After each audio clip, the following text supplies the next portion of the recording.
आपका स्वागत है आपके अपने YouTube channel English by Sunil sir में। तो आज हम लोग लेकर के आए हैं वॉइस का नेक्स्ट टॉपिक जो है वो है इंट्रोगेटिव सेंटेंस का, यानी कि एक्टिव सेंटेंस जो हमारा अब दिया होगा वो इंट्रोगेटिव में होगा। तो इंट्रोगेटिव में जब दिया होगा उसे किस तरह से उसे हम लोग पेसिव में एक्टिव से पेसिव में ट्रांसफॉर्म करेंगे, आज उसी चीज को हम लोग सीखने वाले हैं। एक्टिव से पैसिव ट्रांसफॉर्म करने से पहले आपको एक चीज समझना होगा कि what is interrogative sentence. Interrogative sentence होता क्या है। जब हम लोग इंट्रोगेटिव सेंटेंस को अच्छे से समझ जाएंगे तब उसे एक्टिव से पैसिव में ट्रांसफॉर्म करना बहुत इजी हो जाएगा, बेहद इजी हो जाएगा। तो चलिए सबसे पहले हम लोग इसके बारे में थोड़ा डिस्कस कर लेते हैं। वैसे इंट्रोगेटिव सेंटेंस के बारे में हमारा एक सेपरेट वीडियो भी बना हुआ है जिसका लिंक डिस्क्रिप्शन में डाला हुआ है, आप वहां से भी आप उसे देख करके उसके बारे में आप पढ़ सकते हो, उसके बारे में डिटेल्स जान सकते हो। उसे यहाँ पे फिलहाल थोड़ा सा जानकारी हम लोग लेते चलेंगे। तो चलिए सबसे पहले हम लोग इंट्रोगेटिव सेंटेंस समझते हैं। इंट्रोगेटिव सेंटेंस होता क्या है। तो कहता है बच्चे जिस सेंटेंस से प्रश्न को पूछा जाता है, जिस सेंटेंस की मदद से हम लोग प्रश्न को पूछते हैं तो वो सेंटेंस हमारा इंट्रोगेटिव होता है। यानी इंट्रोगेटिव सेंटेंस की मदद से ही हम किसी से प्रश्न करते हैं, किसी से क्वेश्चन पूछते हैं। या इसको हम लोग ऐसा कह सकते हैं, प्रश्न पूछने के लिए जिस सेंटेंस का प्रयोग किया जाता है उस सेंटेंस को हम लोग क्या बोलते हैं, इंट्रोगेटिव सेंटेंस बोलते हैं। चलिए, तो प्रश्न पूछने के लिए तो सेंटेंस का प्रयोग करते ही है, उसको तो इंट्रोगेटिव बोलेंगे। लेकिन बच्चे यहाँ पर क्या होता है कि जवाब हमें दो तरह से आता है। जब भी सवाल किया जाएगा तो जवाब उसका दो तरह से आंसर रिप्लाई के रूप में आता है। एक तो आता है यस या नो के फॉर्म में, और दूसरा आता है सेंटेंस जो क्वेश्चन जिस सेंटेंस से क्वेश्चन पूछा जाता है उसके अकॉर्डिंग पूरा एक डिटेल में उसका आंसर आता है। तो दो तरह के, यानी इसके आधार पे हम लोग ऐसा बोल सकते हैं इंटरोगेटिव सेंटेंस जो होता है इसे दो वर्गों में बांटा गया है। एक होता है सिंपल इंट्रोगेटिव और दूसरा होता है WH इंट्रोगेटिव। सिंपल इंट्रोगेटिव जो होता है जिसमें आपको प्रश्न जो जिस सेंटेंस से पूछा जाता है वह सेंटेंस 24 हेल्पिंग वर्ब्स में से किसी एक से सेंटेंस शुरू हुआ होता है। यानी ऐसा हम लोग कह सकते हैं सिंपल इंट्रोगेटिव सेंटेंस जो दिया होता है तो उसमें क्या होता है कि 24 हेल्पिंग वर्ब से प्रश्न किया हुआ होता है, और दूसरा सेंटेंस जो होता है जिसका आंसर यस या नो में देना संभव नहीं होता है वो सेंटेंस हमारा होता है WH इंट्रोगेटिव सेंटेंस। यानी कि ऐसा हम लोग बोल सकते हैं, एक सिंपल इंट्रोगेटिव सेंटेंस हो गया और दूसरा WH इंट्रोगेटिव सेंटेंस हो गया। तो जिसका आंसर यस या नो होगा वो सिंपल इंट्रोगेटिव सेंटेंस हो जाएगा, और जिसका आंसर यस या नो नहीं होगा वो सेंटेंस हमारा कहलाता है WH इंट्रोगेटिव सेंटेंस। तो WH interrogative sentence 9 WH word से शुरू होता है, जैसे what, when, how, who, which, why, etc। तो ये जो है 9 WH वर्ड होते हैं जो प्रश्न को पूछने में मदद करता है और जिसका आंसर यस नो में देना संभव नहीं होता है। तो चलिए इसी दोनों के सेंटेंस के आधार पे आज का हमारा वीडियो होने वाला है जिसमें हम लोग एक्टिव से पैसिव बनाना सीखें। इसके बारे में और भी अधिक जानकारियां आपको चाहिए, इसके बारे में इसको डिटेल से यदि पढ़ना है तो आप इंट्रोगेटिव सेंटेंस को आप पढ़ सकते हैं, जिसका लिंक मैंने डिस्क्रिप्शन में नीचे डाल दिया है, वहां पे जाके उसको आप देख सकते हो। तो चलिए फिलहाल आज का वीडियो हम लोग शुरू करते हैं। तो चलिए इसमें हम लोग क्या किए थे बच्चे, इंट्रोगेटिव यानी अभी तक हम लोगों ने जो असर्टिव सेंटेंस दिया होता था उसे एक्टिव से पैसिव बना लिया। तो उसको बनाने के लिए हम लोग क्या किए थे, एक बेसिक फंडा को सीखे थे। बेसिक फंडा क्या था कि जब पैसिव में ट्रांसफॉर्म करेंगे तो एक्टिव में कोई भी वर्ब फॉर्म हो पैसिव में वर्ब 3 कर देना है। तो सब्जेक्ट के स्थान पे ऑब्जेक्ट हो जाएगा, ऑब्जेक्ट के स्थान पे सब्जेक्ट होगा, जिसको बाय के बाद पैसिव में लिख दिया जाता है। इस तरीके से ही ये भी बनेगा। यानी जो सेंटेंस यदि हमारा एक्टिव में असर्टिव है तो पैसिव भी असर्टिव बनेगा, एक्टिव इंट्रोगेटिव है तो पैसिव भी क्या बनेगा, इंट्रोगेटिव बनेगा। सबसे पहले छोटा चीज आप लोग समझ लो, आपको याद भी होगा, नहीं होगा तो एक बार फिर से देख लो। वर्ब 1 होगा इसे हम लोग चेंज करेंगे इज, एम, आर में, और उसके बाद आपका ये पैसिव वर्ब 3 ये वर्ब का फॉर्म तो लेगा ही लेगा। वर्ब 2 होगा तो ये हो जाएगा चेंज बच्चे वाज या वेयर में वर्ब 3, ये साइड जो लिख रहे हैं ये पेसिव का है और ये हमारा एक्टिव ऐसा वर्ब होने वाला है। यदि आपको वर्ब 3 होगा तो इसको क्या कर देना है, बीन में चेंज करके वर्ब 3 कर देना है। वर्ब 2 दिया होगा तो इसको बीन में चेंज करके वर्ब 3 कर देना है। और यदि वर्ब 5 दिया हुआ है तो यहाँ पे फिर से आ जाएगा इज, एम, आर, वर्ब का तीसरा रूप। यानी मेरे कहने का मतलब ये हुआ कि यहाँ पर जो दिया गया है वर्ब 1 या वर्ब 5 दोनों का एक तरह ही पेसिव बनेगा। यह सिंगुलर और एक प्लुरल होता है। तो जैसे कि यहाँ पर ये वर्ब 1 ये प्लुरल वर्ब है और वर्ब 5 सिंगुलर वर्ब है, तो दोनों को एक तरह से ट्रीट करेंगे, दोनों का एक तरह ही व्यवहार होता है, बाकी ये तीन का क्या होता है, अलग होता है। तो चलिए इसके आधार पे हम लोग कुछ क्वेश्चन को हम लोग देखते हैं। तो यहाँ पे कुछ क्वेश्चन दिया हुआ है, उसको चलिए हम सॉल्व करके बतलाते हैं किस तरह से सेंटेंस इंट्रोगेटिव में रहेगा तो किस तरह से एक्टिव में पेसिव में हम लोग ट्रांसफॉर्म करेंगे। तो एक बात बच्चे हमेशा याद रखिएगा कि सेंटेंस यदि इंट्रोगेटिव है तो हमारा पेसिव भी इंट्रोगेटिव ही बनेगा। चलिए पहला सवाल को देखते हैं। पहला सवाल में लिखा हुआ है had they on the match, यानी कि सेंटेंस जो दिया गया है यह इंट्रोगेटिव में है, यानी हैड से सवाल पूछा जा रहा है। यहाँ पे जितने सारे यहाँ पे सवाल लिखे हुए हैं सारे सारे सिंपल इंट्रोगेटिव से। इसका पहचान यही है कि यह सेंटेंस जब भी इससे प्रश्न पूछा जाएगा सेंटेंस की जो सेंटेंस शुरू जो होता है वह 24 हेल्पिंग वर्ब से होता है। यहाँ पे देख लो आप, हैड हेल्पिंग वर्ब है, शुड हेल्पिंग वर्ब है, डू हेल्पिंग वर्ब है, डिड है, आर है, इसमें सब के सब हेल्पिंग वर्ब से शुरू हुए हैं। इसका मतलब ये सिंपल इंट्रोगेटिव है। अब इसको चलिए हम लोग क्या करेंगे, पेसिव में ट्रांसफॉर्म करेंगे। तो पेसिव में ट्रांसफॉर्म जब करेंगे तो एक्टिव जब इंट्रोगेटिव है तो पेसिव भी क्या होगा, इंट्रोगेटिव होगा। लिखा हुआ हैड ऑन द मैच, तो ऑब्जेक्ट को पहले लाना है तो ऑब्जेक्ट को पहले द मैच आएगा, लेकिन द मैच को लिखने से पहले हमें पहले हैड लिखना पड़ेगा, क्योंकि जब पेसिव बनाएंगे तो पेसिव भी हमारा इंट्रोगेटिव ही होना चाहिए।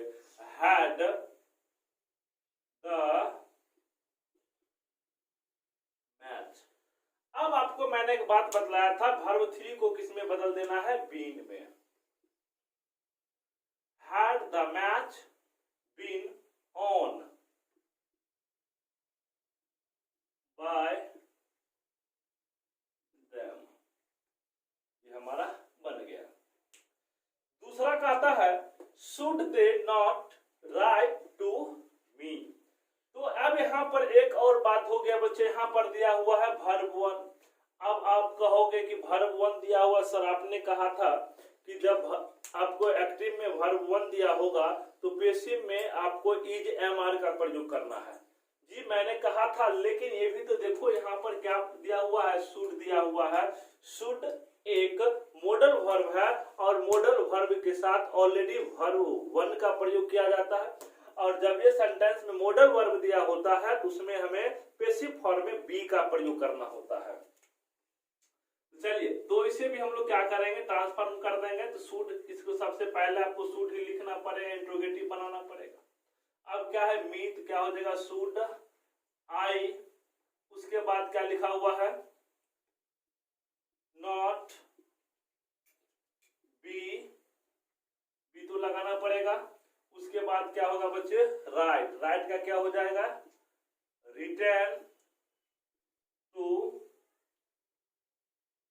अब उसके बाद एजेंट लिखो या ना लिखो कोई दिक्कत नहीं, यहां तक भी सही है। यानी क्या बन गया, should I not be return to. अगला है तीसरा में, do people grow rice in Bihar. तो अब यहाँ पर देखो डू दिया हुआ है, मतलब क्या एक्टिव में वर्ब 1 होगा, वो सिंपल प्रेजेंट का। तो वर्ब 1 होगा तो इज, एम, आर में चेंज हो जाएगा। तो राइस, राइस के लिए क्या आ जाएगा मेरे बच्चे, is rice grown in Bihar, ये भी हमारा बन गया। अगला देखते, अगला लिखा हुआ है did he not paint the box. Did यह पास्ट को दर्शाता है, सिंपल पास्ट, जिसमें वर्ब टू का प्रयोग होता है। जब वर्ब टू होगा तो या वाज या वेयर, द बॉक्स ऑब्जेक्ट है, इसके लिए क्या आ जाएगा बच्चे, was the box not painted by him.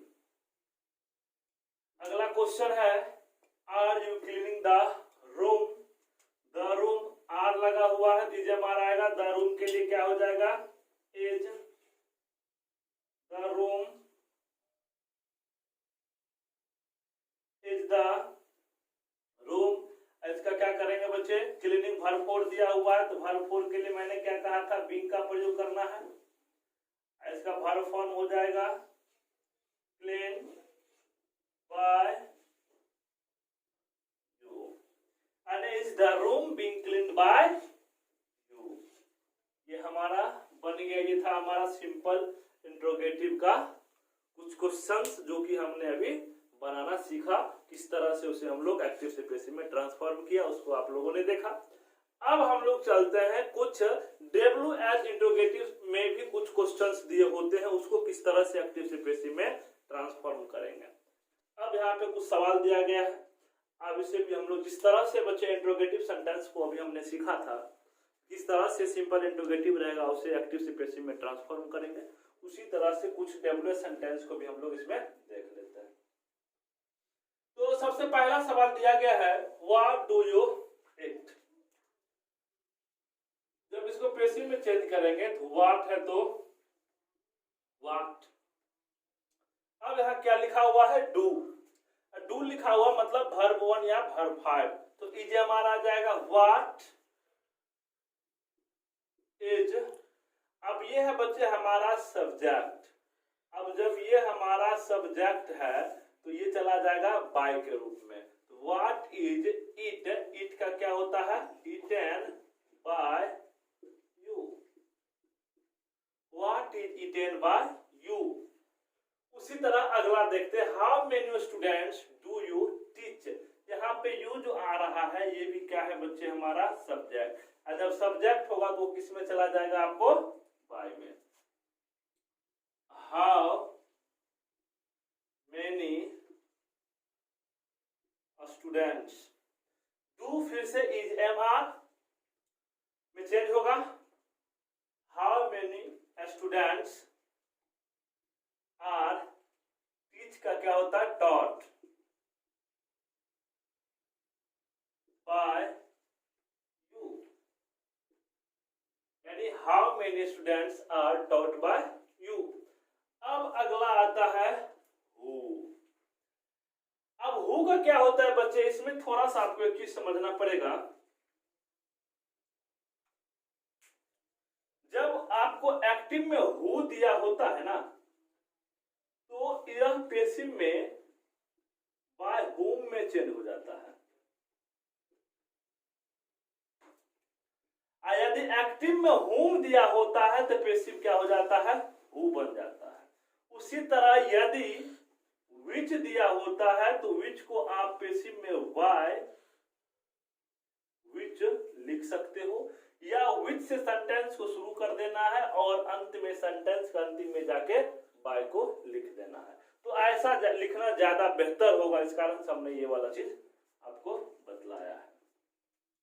अब जैसे कि देख लो, who will win the prize, who, तो हु को किस में चेंज कर देना है, बाय हुम में, by whom will, by whom will the prize be on, by whom will the prize be on। अब अगला चलते हैं, why has he broken the chair, why has object दिया हुआ है, द चेयर ब्रोकन लाइन क्या कि आपको ध्यान दो, यहाँ पे वर्ब 3 दिया हुआ है। जब ये वर्ब 3 दिया होता है तो बीन का इस्तेमाल करना होता है। ब्रोकन बाय हिम, ये भी हमारा बन गया। चलिए अब नेक्स्ट दिया हुआ है, नेक्स्ट क्या दिया हुआ, विच बॉय बीट्स यू, क्या बन जाएगा, बाय विच बॉय। अब यहां पर क्या दिया हुआ, यू, जब यू दिया हुआ तो क्या हो जाएगा, आर, यानी इसके अनुसार आपको चूज करना है, are you beaten, which boy, by which boy are you beaten. तो ये था बच्चे हमारा इंट्रोगेटिव सेंटेंस का active to passive form. I hope आप सभी को मेरा ये वीडियो पसंद आया होगा। यदि पसंद आया है तो इस वीडियो को अपने दोस्तों को भी शेयर करें। यदि आप हमारे चैनल पर नए हैं तो चैनल को सब्सक्राइब कर लें और साथ ही बेल आइकन को भी दबा दें और उसमें ऑल का सेलेक्ट कर लें, ताकि हमारे द्वारा जो भी वीडियो आपके लिए प्रोवाइड कराई जाती है उसका नोटिफिकेशन सबसे पहले आपके तक पहुंच सके और आप उसे देख करके उसका लाभ ले सके। चलिए मिलते हैं फिर से नेक्स्ट वीडियो में नेक्स्ट टॉपिक के साथ, तब तक के लिए